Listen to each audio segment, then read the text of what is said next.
Hello there, Star Wars fans, and welcome back to another Rebelscum.com video. And today we are reviewing the Star Wars Black Series, The Mandalorian number 18, Cobb Vanth. Now, I guess if you're not only a Boba Fett figure, but also a figure wearing Boba Fett armor, you get the Boba tax, as other fans are calling it, because this is not a deluxe figure. I don't know why we keep putting regular size figures in deluxe packaging. I don't get it. I don't get it. Yeah, I'm with everyone on this one. Under zero circumstances should this be a deluxe figure. Nothing about this is a deluxe figure. Aside from the way they fanned out the accessories, which in an otherwise normal package they would have just condensed. Yeah, this is under no circumstances a deluxe. I don't know why Hasbro made this one a deluxe. It should not be a deluxe. I don't want to just say it all comes down to it, but when it comes down to it, the only rational explanation that I can come up with as to why this is a deluxe is greed. Plain and simple. That's really all I can think of in this scenario here, because this doesn't come with any number of extra accessories that should warrant it being a deluxe, other than he's wearing Boba armor, so Hasbro released him as a deluxe with the Boba tax. And that's not cool. That's not okay. I don't know why Hasbro keeps doing that for figures that aren't deluxes. I mean, they did the same thing with Saw Gerrera. I was losing the name there. They did the same thing with Saw Gerrera. That is not a deluxe figure, but they released him in a deluxe package, labeled him a deluxe. He's not significantly larger than any other character. There's no reason that these regular characters that should be released in regular packaging should be deluxes. That is one of the things Hasbro is really messing up on, in my opinion, and I know that's the opinion shared by many other Star Wars fans. So hopefully they figure that out and start making some better fan-conscious decisions in the future, because I'm sure it's not specifically the Star Wars team working on the brand. I'm sure they probably didn't, what's the word I'm looking for? Propose this figure and say, hey, let's do Cobb Vanth, and whoever they reported to probably said, yeah, oh, hey, he's wearing Boba armor. We can probably squeeze more out of this one. Make it a deluxe. I'm sure that's probably likely what happened in this scenario.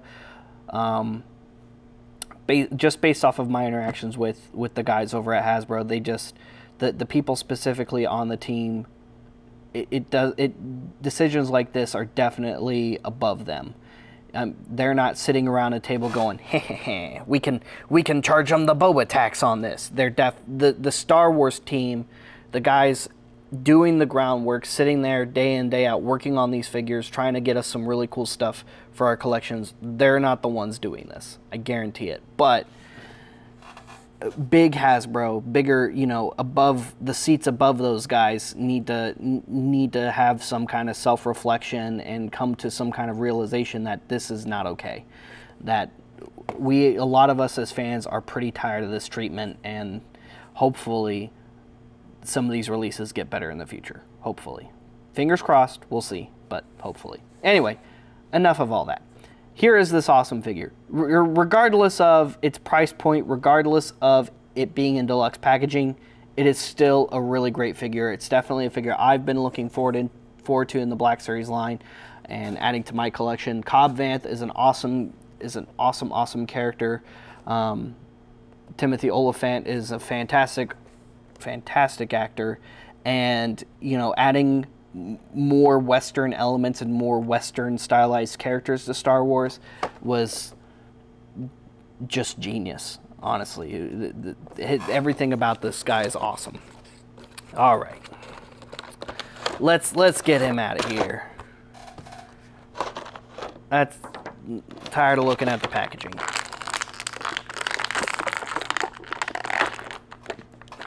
So he comes with his blaster pistol, his blaster rifle. Of course, he's wearing Boba Fett's armor and jetpack. And overall, it's a really awesome looking figure. I hope we get a regular, just plain regular Marshal Cobb Vanth as well, where he's just, you know, just doesn't have the gauntlets and the armor on, as he appeared in the Book of Boba Fett, because that was also a really good look for him. I mean, it's the same look, just no armor. I think that would be really nice. Just like with the Boba Fett, you just take the jetpack here, just peg it on directly to his back. You can take his blaster pistol here, put that in the holster right there on his hip. There we go. Make sure you get it lined up properly, because it does specifically fit in there in a certain way. You can take his blaster rifle here,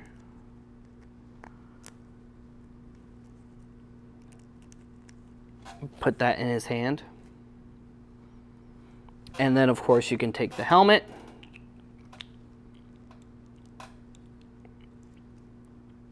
and put it on him, and he looks really cool with the helmet on. Oh yeah, that's an awesome looking figure.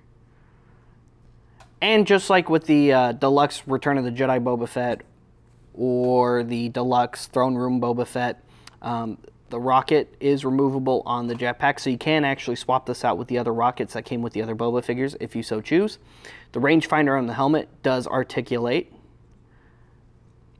The thrusters on the jetpack do articulate, just like with the other Boba Fett, because they used a very similar, if not the same, jetpack mold as the Return of the Jedi Boba Fett. You can take the flame effects that came with that Boba Fett. They do plug into the bottom there. And I was talking about this in the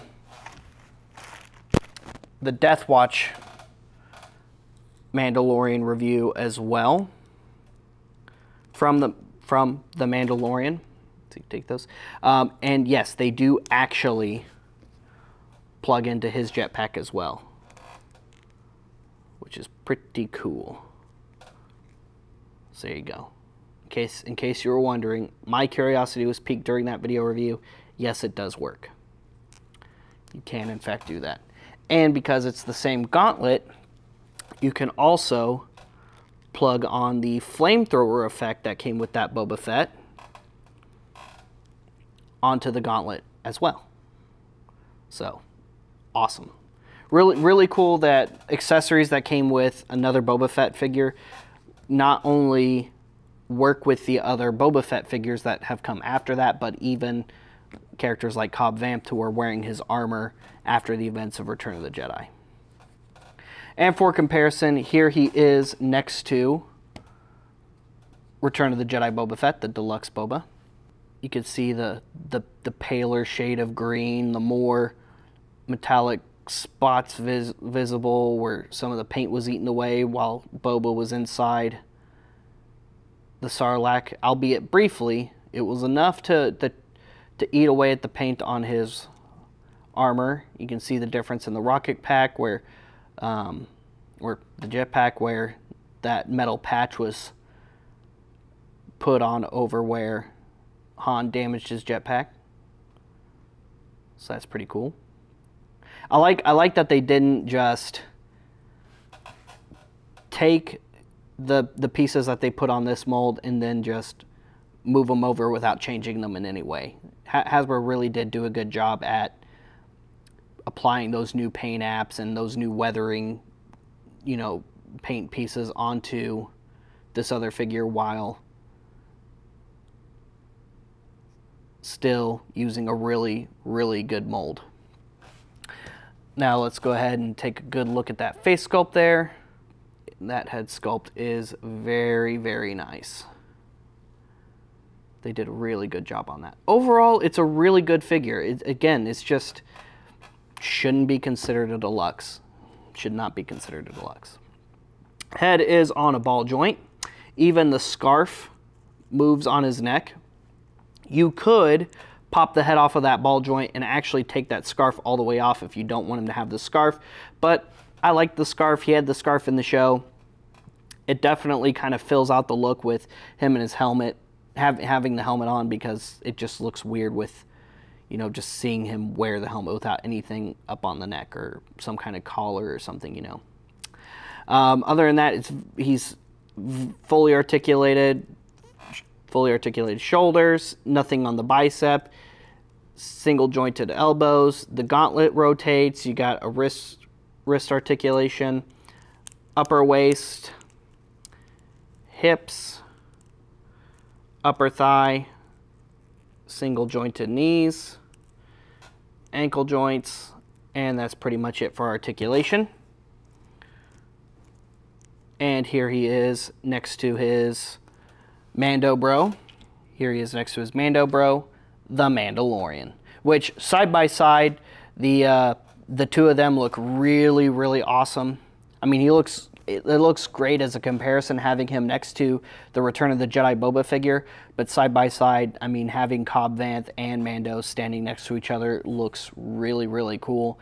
And now in Black Series, we can recreate their awesome team up where they take down the Krayt Dragon and save the town and all that good stuff.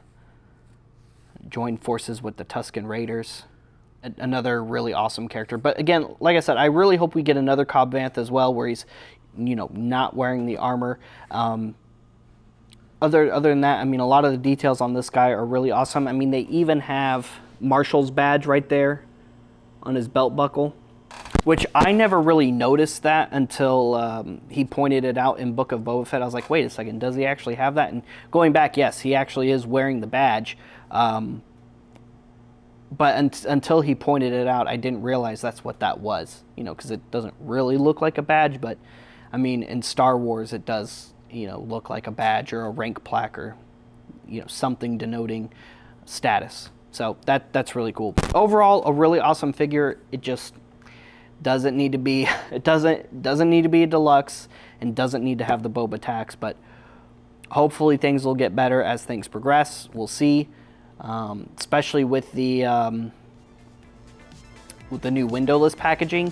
I mean, there's really no excuse to really fan all of the accessories out and have them in a wider box in future releases. So maybe we'll start seeing less of the deluxes or less of regular figures in deluxe packaging in the future. Fingers crossed.